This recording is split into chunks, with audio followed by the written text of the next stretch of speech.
Kamala mentioned my name, I think, 21 times. She didn't mention the border. She didn't mention inflation. She didn't mention anything but my name over and over and over again. The countdown to the 5th of November is on, with Kamala Harris and Donald Trump vying for the Oval Office. So, who will become America's next president? While around 240 million people will vote to pick the United States' 47th Commander-in-Chief, a relatively small number of them are likely to settle this pivotal question. A handful of the 50 states could hold the key to the White House. These are called the swing states.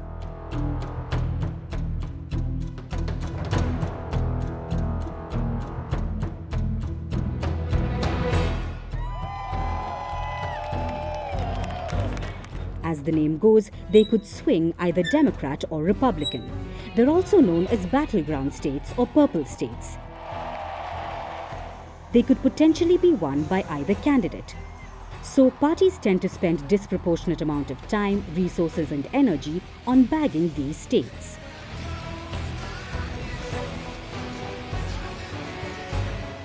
One way to identify swing states is political realignment, and the other is tight margins in races. In 2020, the states that voted for current President Joe Biden, who's a Democrat, but chose former Republican President Donald Trump in 2016, have been highlighted as swing states. They are Arizona, Georgia, Michigan, Pennsylvania, and Wisconsin. These 5 states, along with North Carolina and Nevada, were won by a margin of 3 percentage points or less. Both Kamala Harris and Donald Trump's campaigns have been at full throttle to win over the voters in these states. Let's look at each swing state in the 2024 US presidential election. Arizona, also known as the Grand Canyon state. In the 2020 race, Arizona, for the first time since 1996, voted to back a Democrat. For decades, the state has been characterized as red, but Joe Biden flipped it by about 10,000 votes in 2020. The state borders Mexico, so it has been at the center of a raging immigration debate. The issue has been a top concern among voters. Though border crossings have fallen in recent months, they hit a record high in December 2023 and January 2024. But Donald Trump has repeatedly attacked Vice President Harris on the current administration's record on immigration. The former US president has also promised the largest deportation operation in US history if he's back in the White House. Apart from immigration, abortion access has also left Arizona divided. State Republicans attempted to bring back a 160-year-old near-complete ban on terminating pregnancies, but the move was foiled. Next up is Georgia, the Peach State. It's a critical battleground state for both leaders as they struggle to gain the voters' attention. In 2020, Joe Biden flipped the state, which was held by the Republicans since 1996. Biden won the state by a 0.2% margin. Though the margin was too little to call it a decisive win, it was key to Biden's path to the presidency. It was here in Georgia's Fulton County where Donald Trump was accused of election interference, landing him in one of his 4 criminal prosecutions. Trump and 18 others have been accused of conspiring to overturn the narrow defeat in the state. He, however, denies any wrongdoing. A third of Georgia's population is African American. The state has one of the country's largest proportions of black residents. Analysts say this demographic was pivotal in Joe Biden flipping the state in the last election. Moving now to Michigan, the Great Lakes state. It has picked the winning presidential candidate in the last 2 elections. Michigan had been reliably blue since 1992 after voting exclusively Republican in the 1970s and 80s. But in 2016, it turned into a major battleground after Trump won there by less than 11,000 votes. In 2020, Joe Biden swung the state back to blue with a wider margin. But currently, the state has become symbolic of countrywide anger against President Biden due to his support for Israel in its war against Gaza.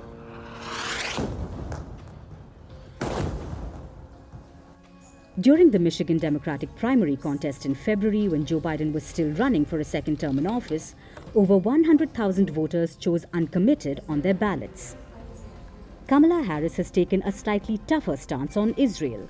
But whether it will be enough to change the voters' minds, well, we'll find out in November. Next is Nevada. The silver state has been a more traditional example of a swing state. In the last 4 elections, the state voted blue.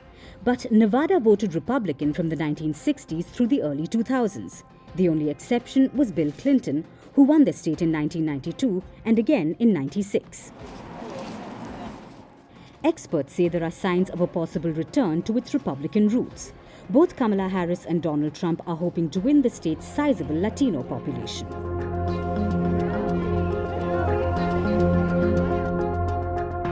Unemployment is also one of the major concerns here.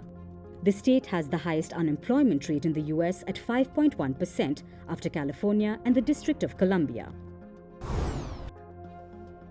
Then there's North Carolina, the Tar Heel state of the old North state. Since 1980, it has voted Republican in every single election except 2008, choosing Barack Obama. In recent presidential contests, the victory margins have been razor thin.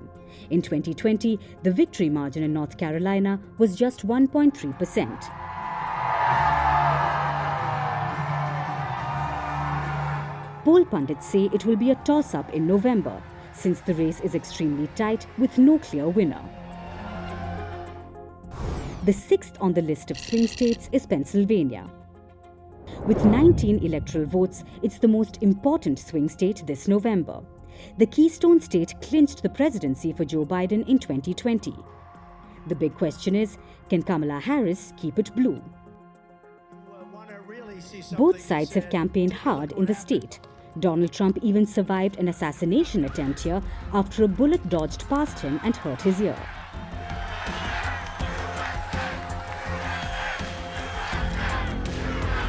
Donald Trump broke the blue streak in the state with his 2016 victory.